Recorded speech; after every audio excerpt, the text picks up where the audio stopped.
There's something about removing the spectacle, removing the ability for you to wander off on your own like you can so easily do at Black Rock City. When the costumes are removed and it's really just putting on your favorite comfy pair of snow pants, there's no brain power going into where do I need to go to ensure that I'm not going to miss it. Why we do this crazy thing that we do, there's no end of FrostBurn stories. And to quote a friend, one of the first friends I met at my first FrostBurn, it is the stupidest thing you will ever do on purpose. Meet the people who make Burning Man happen. Around the world. Dreamers and doers. The artists, freaks, and fools.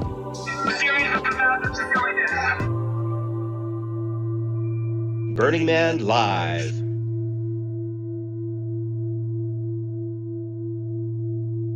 The way the media has it, people apparently are still stuck in the mud from Burning Man 2023, including a few celebrities. Talk about a story having legs or fins or whatever it is. It just won't quit. But if you were there or you know someone who was there, you know it was a different story. For so many people, the weather event was actually a good thing, that it brought people together in new old ways and gave them a chance to exercise their self-reliance, their communal effort, all those cultural practices that got us where we are today. I'm Stuart Mangrum. This is Burning Man Live, and I want to talk about the weather because I'm recording this in January of 2024, 4 months after the so-called debacle. And looking at the weather out there in North America right now, it's really hard to believe anyone thought that this year's Burning Man was anything but a little case of the sprinkles. I mean, it's raining buckets in San Francisco right now, where our trusty engineer and story editor, Michael Vav, is, I think, canoeing into work from Berkeley. There's a huge cold snap happening back east, in the Midwest, in the South. It's even unseasonably cold down here in Baja California. Anyway, all this winter weather made me wonder, what is the coldest, the most teeth-chattering, frostiest, brrrr-iest of all the over 100 sanctioned Burning Man events around the world? And why would anyone intentionally go to Ice Cube Man or anything that sounds like you could die of exposure just going to the porta potties at night? But it turns out there are actually a whole lot of burners who embrace that sort of, extreme winter sports approach to burning, going for the Radical Self-reliance win in a true survival setting. Now, there have been unofficial winter burns all over the place: Wisconsin, Vermont, Quebec, even allegedly way down under in Antarctica, at the bottom of the world. Anyway, going back to the list of official Burning Man regional events, and it's a long list. There are a few in there that sound pretty frosty indeed. How about Freezer Burn up in the prairies of Alberta? But it turns out they hold that one in June, so not exactly a Donner Party. New Hampshire burners used to host a little winter burn they called Borealis in mid-January, but sadly 2022 was the last year for that one. So, through a rigorous scientific process, we landed for this show on FrostBurn. It's a 300-person event held in the wild Appalachian Mountains of West Virginia definitely in midwinter in February. Now, I'll be the first one to admit I'm not the perfect match for this story. I grew up in LA. I didn't actually touch snow until I was 16 years old. And other than, Air Force Survival School, I've pretty scrupulously avoided any weather that could freeze my beer. So, for this one, I turned to Burning Man Live's resident expert in cold weather shenanigans to help me figure this all out, our producer kbot. And she connected us with one of the board members of FrostBurn, Bexx. I'm here with my friend kbot in the dead of winter. It's January in the Northern Hemisphere, January of 2024. The news is all about ice storms and people experiencing terrifying Subzero temperatures. Here in my own home in Baja California, we had a cold snap. Where definitely daytime highs got below 70 and overnights below 50 Fahrenheit. No, excuse me, below 60 cry me a Fahrenheit. river, It never Stuart. gets below 50 here. But tell it to my neighbors who, it dips below 30 Celsius. They're all wearing down vests and sweaters. And I'm getting acclimatized to this. But, God, weather's been on our minds since Black Rock City, right? People still can't shut up about how a little bit of rain nearly destroyed some lives, some celebrity lives. We all know that it was just a little rain. But talking about the rain makes me think about the larger Burning Man world. There are people who put up with so much more than a little rain, and they do it on purpose. Kind of like the Polar Bear Club, right? These people who love to go diving in Subzero waters just to go swimming on Christmas Day. There are some events that intentionally take place in the winter. Kbot, who are we talking to today? We are talking to Bexx from FrostBurn. It happens in West Virginia. They put on a regional on top of the snow in all kinds of weather. It can rain, it can snow, it can hail, it can probably sunshine, weather mayhem. And being a Canadian myself who has encountered a little bit of weather over my entire lifetime, I'm impressed. I'm very, very impressed that you're able to do something like this with several hundred people once a year. So, hello, Bexx. Hello, kbot, and hi, Stuart. Thanks for having me. And it does get pretty cold down there. Tell us more. How cold? How cold is it? I think important to this podcast for me is not scaring too many people off, because we are looking to grow our community down there in West Virginia. And I will say that the coldest FrostBurn I've ever experienced was in 2015. We did live through a blizzard. There was about 3 feet of snow that accumulated during the event, and it was certainly sub-zero temperatures with a wind chill, I think, of like -17 with sustained 60-mile-per-hour winds. That was pretty challenging, as you might imagine. It was due to be one of the bigger years for us. At that time, it was our first year on a new property down in West Virginia as opposed to in Pennsylvania. And after that experience, with about half of the people who showed up on Thursday having their structures destroyed and blown away by the wind by the following morning on Friday, lots of people did not come back for subsequent years. But I will say that since then, it has been considerably easier. And that was my first FrostBurn, so that kind of set the bar. How did you get involved in this in the first place, and how long has FrostBurn been happening? FrostBurn has been happening since 2008. It's a very long-standing official regional Burning Man event. We are sanctioned by the Borg. It has bounced around to a couple different locations, but did find its home in West Virginia. And as I mentioned, I went for the first time in 2015 for that blizzard year. I had gone to my first burn, Transformus, the previous summer, and folks there who are still my best friends told me, you have to go to FrostBurn. It's so amazing. You'll meet the best burners. They're so extreme. So we went knowing very little, just me and 3 other friends, baby burners. And I was completely hooked. After that, it was, how can I get involved? I started picking up team leadership opportunities and joined the board towards the end of 2017 for my first year on the board in February of 2018. And I've been there ever since. So why does it have to happen in the winter? Well, that's what makes FrostBurn. True. Yeah, but I mean, don't you have a summer in West Virginia? We do. Actually, Transformus has since moved to the same location on Marvin's Mountaintop. Oh. It is absolutely gorgeous there. We love it. Vast expanses of land as far as the eye can see. However, I will say that the mountain does bring certain challenges. The wind tends to come down from the top of the mountain and hits you right on the plateau, right where we're all placed. And the camps that are on one end of the mountain really bear the brunt of the wind.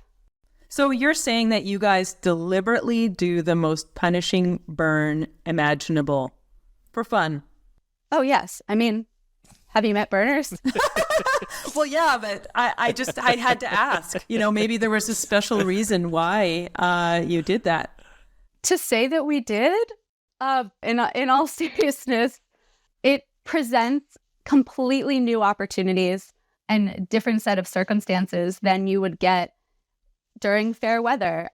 I spoke to you briefly the other day, kbot, and one of the things that became so apparent to me during that call was that FrostBurn has about 5% spectacle as opposed to the 100% spectacle that is Burning Man. The spectacle itself is weather, and we're really there for community engagement and connection, for long-term relationship building with one another. And at this point, it is the only event that my theme camp does annually. We all go and spend our time with other theme camps and consider ourselves polycampers, members of my camp, or go visit other friends during regionals throughout the summer in our own respective vehicles and so on and so forth, simply because the friends that you make at FrostBurn are the ones that you want to go visit throughout the rest of the year. Wow, shared struggle. You know, in my earliest days out in the Black Rock Desert, it was still very much considered a survival experience. And it sounds like if anybody needs a survival guide, FrostBurn participants do. How do you get people ready for this kind of an experience out there? And what kind of advice do you give to newbies who might not know entirely what to expect? It's interesting that you would say that, because on the one hand, the answer is yes, of course. People who are going for the first time, you'd think that they would need more advice. But at the same time, the kinds of burners that you're getting, or just participants, I should say, that are attending this event are coming because they are up for the challenge, and they are very much the antithesis of Sparkle Pony. Sparkle Ponies do not survive at FrostBurn. And if someone does show up that is willfully ill-prepared, people will help you, but we will also tell you, like, hey, you can actually leave this event and you can go into Morgantown and you can get the gear that you need to come back and do this better. Uh-huh. In previous years, in the month leading up to FrostBurn, I used to do like a 30 days of FrostBurn where I would give out winter tips on our FrostBurn page about things like wind, managing snow, managing things that freeze. That's probably the most challenging part, the mud, the wind, and the things that freeze. Things that you don't expect to freeze, like your contacts inside their contacts case overnight. So like sleeping with them in your bra or in your sleeping bag with you so that they stay in liquid so you can put them in the morning, which is dreadfully painful, I might add, being so cold and putting something like that into your eye. It's really just that the people who are up for the challenge are doing that research on their own. They are like the poster child for radical self-reliance. Okay. So costuming is basically dry suits? Costuming is, I can demonstrate that actually. Here we go. Bexx puts on a lovely fur This is a hat. podcast, so Yes. Right. For the people that are listening for audio, I have now donned my warmest jacket. It is very furry. So is kbot. And I am in my ultimate Yeti hat. And this is about as far as you get, with the exception of things like face paint, or some people will try to do makeup, but if it is snowing or sleeting or whatever, it better be waterproof because it'll be all over your face in just a few minutes. How much time do you spend outside versus time that you spend inside your warm structures? I would say that you bounce around to various different people's warm structures. Anywhere on a given year, we have somewhere between 11 and 25 theme camps. And the goal there is curating warm, inviting spaces for community to gather. This was a challenge during COVID times, obviously, for us, but people do hang out outside. Some theme camps spend a lot of energy trying to figure out how can we create comfortable outdoor spaces for people to gather. For instance, there's a camp that always brings ping pong, and they light it up really nice. So you can play at any time of the day or night. It gets very competitive around midnight. They also have darts and a bar that you can easily walk into from the outside ping pong area. Shout out to Burley 10 Pipemen. There are other camps who will create really beautiful fires with benches to hang out at And some camps kind of do the opposite. If you were a first-time burner, it might be pretty intimidating for you trying to figure out, well, where do I belong here? Because everything is closed off. It is very different than Burning Man, where everything is open. It's very clear when something is happening inside. At FrostBurn, we're weathering against the storm. And so you have massive yurts who are open at all times of the evening. And there might be an awesome cuddle puddle party going on in there, and it might be so warm. And they've spent hours and hours creating these beautiful yurts for you to come inside and experience their art, to be in the warmth. They've created coat racks for you, places to put your wet shoes, but you wouldn't know if you weren't in the know that it's okay to open up that door and step inside and say, is anybody home? Can I come in? And then there are the camps that are kind of in the middle, right? You can wear your shoes inside, but it is going to be muddy and it isn't necessarily as comfortable as that no shoes camp. What about saunas? Do you have a sauna? We do. We actually have one. It lives there permanently. We have a very unique relationship with the landowner down there on Marvin's Mountaintop. And so a few years ago, one of the board of directors who lives nearby asked permission to build an A-frame steam house sauna thing called Habitat for Insanity. They do go to Burning Man every year, and that lives there permanently. And they do a lot of not only events on the porch outside, like snow cones, funny enough, very popular, but they do lectures inside. Anybody can come in and give a talk about a topic. And they have a little sign-up sheet, so you can be in there for the sauna learning about something really cool. Well, we have a lot of fans of this show in Finland. They're going to be very excited. You may be deluged with Finns looking for a good sauna. Come on in. We loved when the Canadians used to come down every year. They used to, they didn't bring any infrastructure, but rather they would build a igloo. And one year they were like, we can't come because it didn't snow. But I think it was in 2016, they built a massive igloo and they put a fire bar inside. Okay, I'm having a hard time imagining this, but that sounds great. It was great. Okay, so it's a city of igloos, yurts, insulated tents, a big A-frame sauna, and some hardy people standing around outside playing darts. And geodesic domes, which is my camp. Doming? Okay. A series of domes. Tell us about your camp and your crew. So my camp's called Fart Camp, P-H-A-R-T, and you guys get your minds out of the gutter. We are a Philadelphia art camp. We like the arts of any kind: culinary arts, musical arts, visual arts, acting, whatever our members that year are interested in showcasing.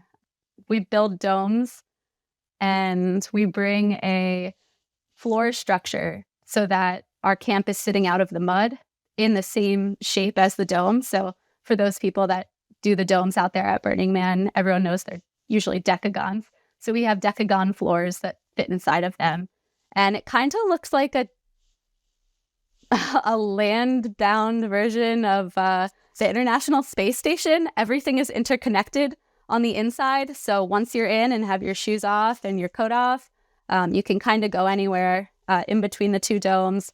For most of our campers who do not have access to four-season tents, the kinds of tents that people like to use at Burning Man, that don't have any of the openings or mesh, right. It's all enclosed canvas, which is very helpful at Burning Man. They're very heavy. They are hard to maneuver, difficult to store, and a pain in the butt to get dry after these events, but damn do they work. So they're expensive. A lot of our members can't afford them. So what we do is we do communal sleeping, which really adds to that element of camaraderie. And so about half of our camp sleeps together in these teepee style tents that we keep warm for them. And it's all intrinsically connected with the geodesic domes. How many nights is the event if you're all sleeping together in the same nest? I'm just curious.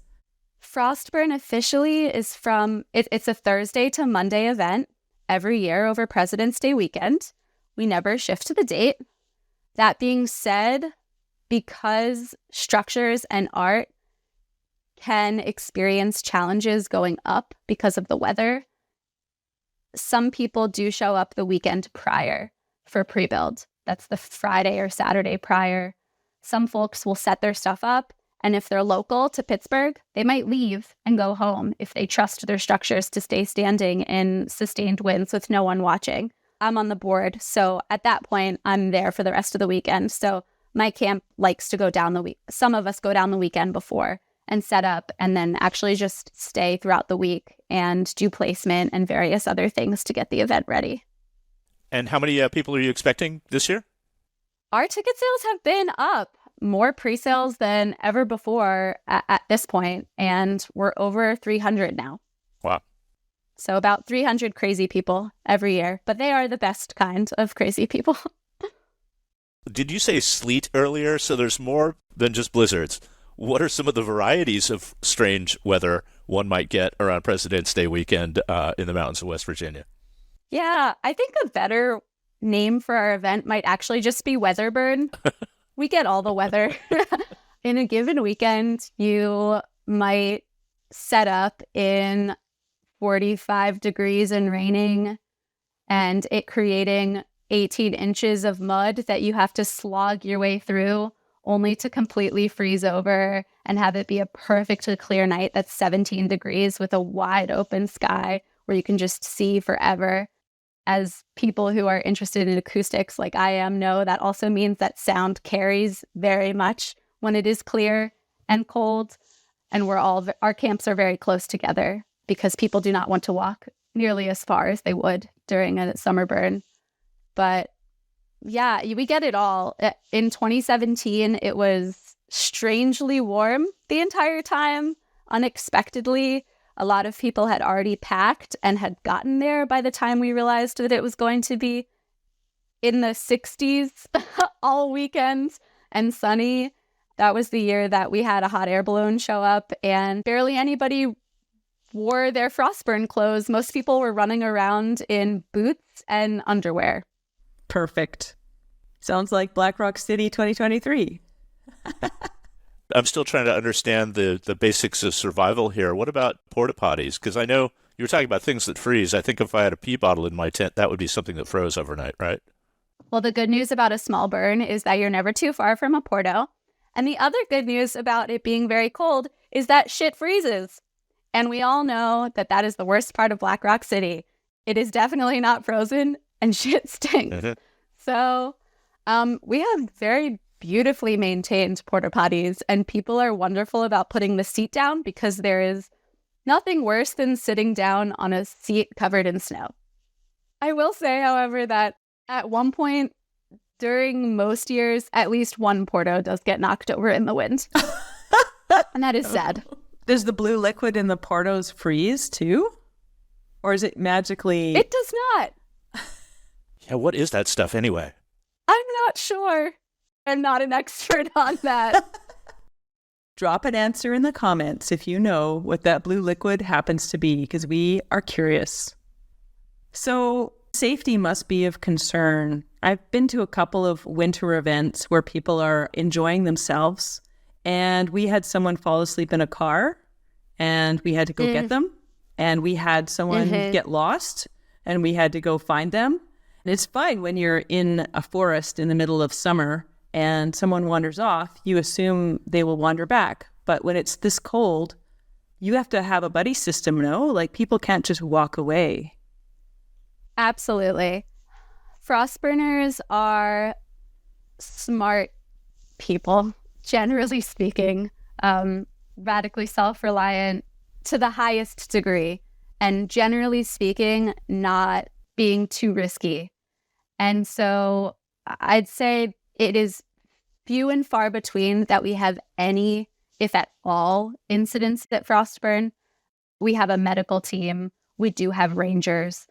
We have the core teams that you would expect at any regional Burning Man event to ensure the safety of our participants. But it is true. I mean, we do have rules that you cannot sleep in your car with the heat running. It is true that snow can back up in an exhaust and cause carbon monoxide problems. So that is a number one rule. We also do put out lots of PSAs that if you are going to be running a camping heater or any sort of propane related heating apparatus in your personal tent, that you absolutely 100% must have a carbon monoxide fire detector combo in your tent with you at all times. That goes for your kitchen, that goes for your geodesic dome living room space, that goes for your tent. That is absolutely a concern. Frostbite doesn't really happen very much, at least not that I've heard of. More so it comes from like the mud and like the years where it actually isn't that cold, but for whatever reason your boots get wet and you're walking around in those same boots for multiple days and it's uncomfortable, but it's not uncomfortable enough that you're like aware that it's bad for your toes. And so in the past, there may have been an incident or two of the sort like this, but you'd be surprised. There haven't been very many issues.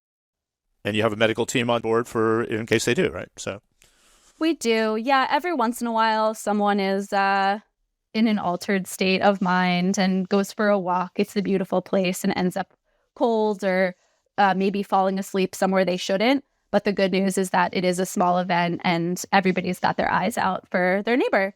And nothing of a negative sort has ever occurred when something has happened. if I were to go into a bar at FrostBurn, was there any kind of signature cocktail associated with the event? I mean, like picklebacks are in Black Rock City, or I don't say Fireball. No. I think every year someone tries to push Malort on me again. Why? Oh, Malort. Is there anything more evil in this world passing for an alcoholic beverage? Does it taste more like Band-Aids or more like pencil erasers to you? Or like that blue stuff in the sporter body. Which is not blue Curacao, my friends. This is not a blue Hawaii. We were so blessed to have camp come last year. They changed their theme from year to year. But last year we had Stumbleweed come. They were a Western-themed camp. They'll be back this year. Shout out to you guys. They had Negronis on tap, which were amazing. The word definitely got around about that, but I think every camp kind of has their own shtick, much like Burning Man, and they do change. We have some repeat camps that come back year after year and do the same thing as you'd come to expect, but a lot of people do like to switch it up, and so for that reason, I actually don't think that there is a signature FrostBurn drink. Fair enough. So, Bexx, I'm curious about you. How did you get involved in the Burning Man world in the first place? We'll say that I went to my first burn in 2014 in July, and I ended up there because I was at a party and I was talking to somebody who was spinning fire at this party and had never seen that before and was so inquisitive about it. And we got to talking and they turned to me and they said, "You're such a burner and you don't even know it." I was like, I don't know what that means, but I'm really excited to find out. And they said, "You have to go to Transformists." And I looked up everything I absolutely could about this event. And I realized that, oh, this is a Burning Man event. This is this thing that I saw on TV. There was this like HBO special or something that had came out about Black Rock City. And I was like, okay, I absolutely have to get there because years ago when I was a kid, I remember thinking like, this is the coolest thing I've ever seen. So I went. I did not know that you could just go as an individual camper. I thought you had to be part of a theme camp. And so my first burn organized a 2-person theme camp with my partner and I. That was called Fart Camp. And we went and met friends who recruited us to FrostBurn. And I'd say the rest is history, except that I don't think I would be as ingrained in the community if I hadn't gone to graduate school and ended up writing my master's thesis about Burning Man. Oh, wait. I got to hear more about that. For anybody who's listening, if you're interested in taking a look, it is on the Burning Man Academics page under my official name, Rebecca Rosembloom. Basically, the study looked at regional burns and what can we learn about this Burning Man thing by listening to what it sounds like as opposed to what it looks like. This is something that we all know as burners, that sound is such an integral part of your Burning Man experience. It's a signifier of where you are in Burning Man at times. It is a placeholder for the calendar for where you are in time. It is a marker of the time of day based on the sounds that you are hearing around you or not hearing around you, and can often tell you where you are. It can tell you about the value systems that are occurring around you just by listening to the topics of conversation or the way in which people are talking to each other. I was just fascinated by all of these completely different kinds of noises that I had never heard before at my first event. And so when I went to graduate school and I learned, oh, you can kind of focus on anything, and I'm a musician. And so it seemed like the thing to focus on for me. And there hadn't been at that time very much study done about the acoustomology of festivals or Burning Man events. And so I researched what was going on at that time and built off of another two scholars' studies, Stephen Moore and Scott Smallwood, and kind of went from there. So let me get this straight. You've been to a number of regional events. Have you been to the Black Rock City event? I have. I was so lucky to be able to go the last 2 years. Okay. I played with the Black Rock Philharmonic out there and stayed with a camp called Scrambles, who are amazing. Definitely Scram fam at this point. And it's just been the best. Such a dream to be able to go to the other side of the country to do that when previously all my experience had been on the East. Yeah, I hear that the conductor of the Philharmonic goes to FrostBurn. Is that correct, Eric? Oh, yeah, absolutely. Yeah, Red Hat and I are, we go back. What instrument do you play? I play the cello in the Philharmonic, but I'm also a vocalist, percussionist. I do a variety of different things. At Red Hot plays, you see the fire tuba? Yes, we actually met because of my thesis. A picture of him ended up in my thesis as one of the sounds that you might encounter at a burn. And that's kind of how we hit it off. Shout out to Tubatron if you're listening. See, you're not the only one. You've inspired a movement. But yeah, we're really excited. Everyone's pretty much deep into their own personal planning loops at this point, checking their hoses to make sure that they're working okay, that there aren't any gas leaks going on, trying to plan their meal plans. What are they going to be serving up? How can they do their infrastructure better this year? Taking in all the considerations of everything you learned from last year. So it's a busy time for us, but tickets are still available if people hear this and are interested in coming. I'm biased, but I can't recommend it enough. What are you excited about for this year? My camp is going to be the largest it's ever been. That's presenting some unique challenges for us. We are one of those camps it is an internal camp. We don't have that outdoor arrangement typically, no fires, no fire pit. Because we've almost doubled in size, we have to add an additional geodesic dome, an additional internal tent, and just planning for all of that additional infrastructure and trying to ensure that we're all comfortable, that 20-some people are comfortable hanging out inside these spaces, and that all of these spaces are going to be safe and survive in that weather is a unique challenge that I thought might have been exhausting for me after the Burning Man that I just had, but in the last week or so has started to become a very exhilarating idea. Given the ticket sales that we've seen so far, I think a lot of camps are experiencing that similar growth to what my own camp is experiencing. And so my excitement about seeing my own camp grow is intensified, thinking about the possibilities that this is happening in all of the other camps as well, and getting to meet all of these new people who could potentially become lifelong friends, like the past 10 years or so have already done for me. How do you build and burn an effigy in that weather? One year it didn't go.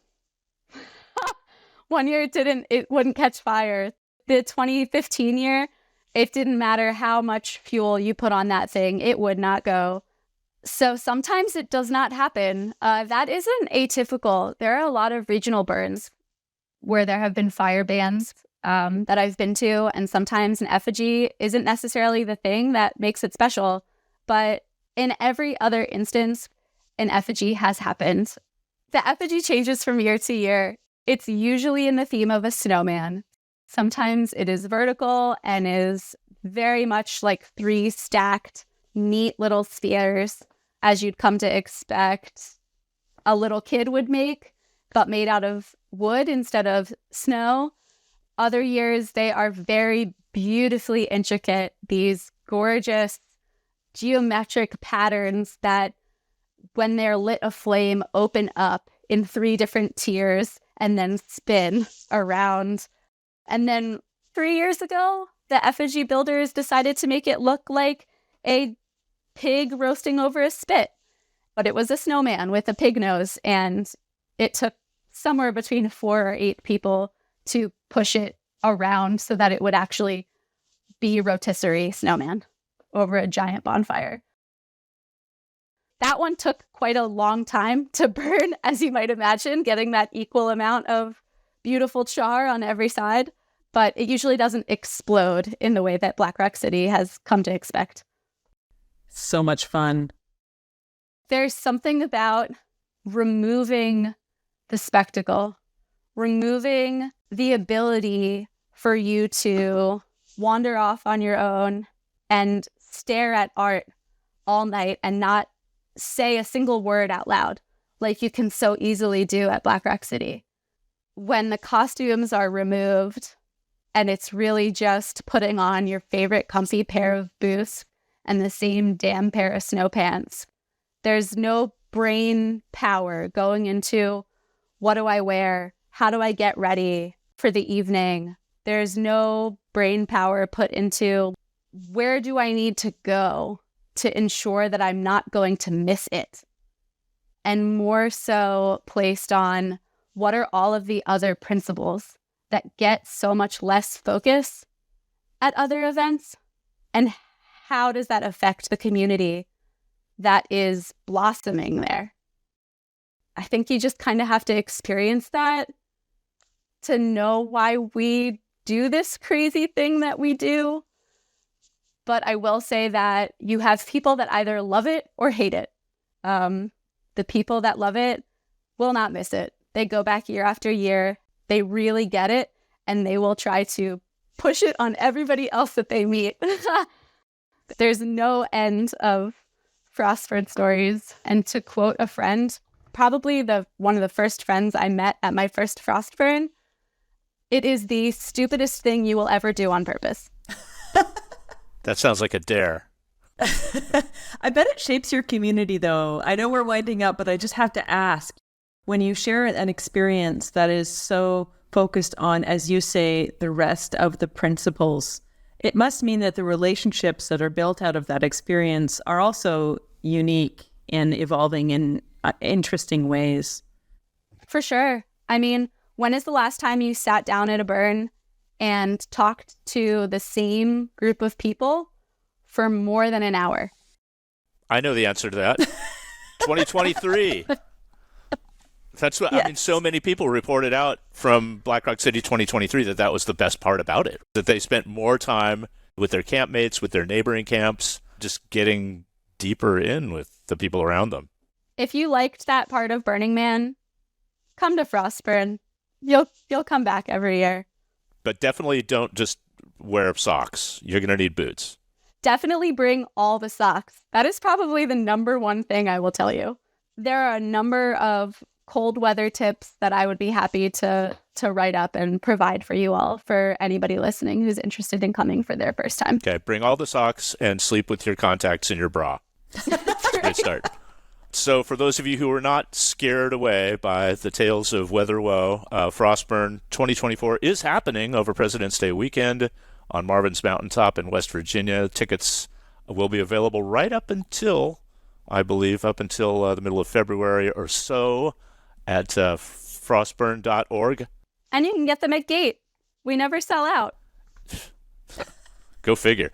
That's frostburn.org. Our guest has been Bexx Rosembloom. Thank you, Bexx, for joining us. You're so welcome, Stuart and kbot. Thanks for having me. It's been a pleasure.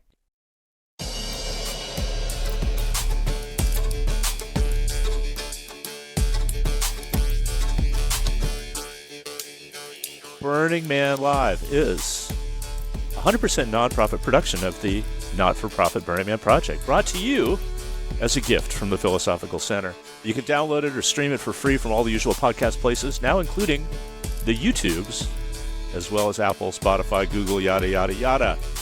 Or for an even more decommodified experience, you can get it straight from the source at burningman.org/podcast, where you can also find all the show notes, transcripts, all that other good stuff. And while you're there, if you're in the mood, slip over sideways to donate.burningman.org and put a little love into the kitty there to support this show and our other year-round cultural work in the Burniverse. Thanks to everyone who made this episode possible. kbot, Valve, Michael Valve, Tyler Berger, and the whole podcast Morning Zoo crew. I'm your host from the most from the Baja Coast, Stuart Mangrum. Thanks, Larry, and thanks to all of you.